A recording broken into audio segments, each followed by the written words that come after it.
Hello everyone, welcome back to my channel. আজ গোপাল সোনাকে দিয়েই ব্লগটা শুরু করছি। কেন শুরু করছি? আজকে আমার জন্য একটা শুভ দিন। আজ আমার বার্থডে, তাই গোপালকে পুজো করে দেন আমি সহ আমার পরিবারের সবার জন্য একটু পায়েস রান্না করছি। তো জন্মদিনে পায়েস খাওয়াটা হিন্দু ধর্মের রীতি অনুযায়ী অনেকটা ভালো লাগার কথা বা ভালো লাগার জিনিস। সবাই পায়েসটা দিয়েই দিনটা শুরু করে।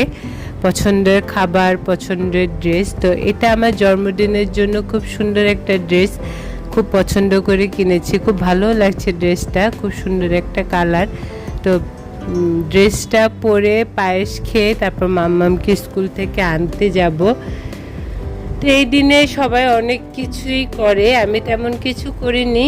জাস্ট পায়েসটা খেয়ে তারপর ঠাকুরকেই স্মরণ করেছি। ভগবান সবার মঙ্গল করুক, তেমনি আমাদেরকেও সর্ববিপদের হাত থেকে রক্ষা করুক। প্রচণ্ড গরম, আসলে গরমে কিছুই ভালো লাগে না, তারপরেও সবটা করতে হয়। কোনো ড্রেসও পরা যায় না, এতটা গরম থাকে। আর গরমের জন্য মুখেও প্রচুর পরিমাণে ব্রণ ওঠে। তো স্কুল যাওয়ার পর একটা সারপ্রাইজ পেলাম। স্কুলে যে আমার ক্লোজ যে ফ্রেন্ড, তারা আমাকে মিষ্টি মুখ করার জন্য একটু দই খাইয়েছে। তো ওদের কাছ থেকে এই সারপ্রাইজটা পাবো সেটা কোনোদিনও আশা করিনি।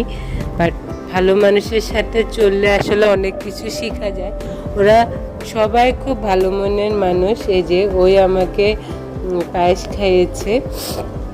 ওরা সবাই খুব ভালো, আর আমার খুব ভালো লাগে ওদেরকে। খুব মনের মিলন দিয়ে খুব মিল হয়। আর স্কুল থেকে আসার পর মাম্মাম এখানে দাঁড়িয়ে কিছু সময় সে বিকেলবেলা টাইম স্পেন্ড করে।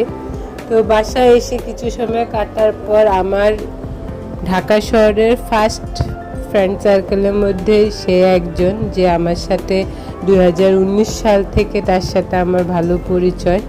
তো তার সাথে এতটা ঘনিষ্ঠতা হয়ে গিয়েছে যে তাকে ছাড়া কিছু চিন্তাও করা যায় না। তো এটা নিয়ে আমার একটা গ্রুপ আছে, তো একটা সুন্দর 5-6 জনের গ্রুপ আছে, সবাই মা। ওদের বাচ্চাদের সাথে মারও আমরা ফ্রেন্ড হয়ে গিয়েছি। তারপরে এই দিদিটাও আসলো, এই দিদিটাও খুব ভালো মনের মানুষ।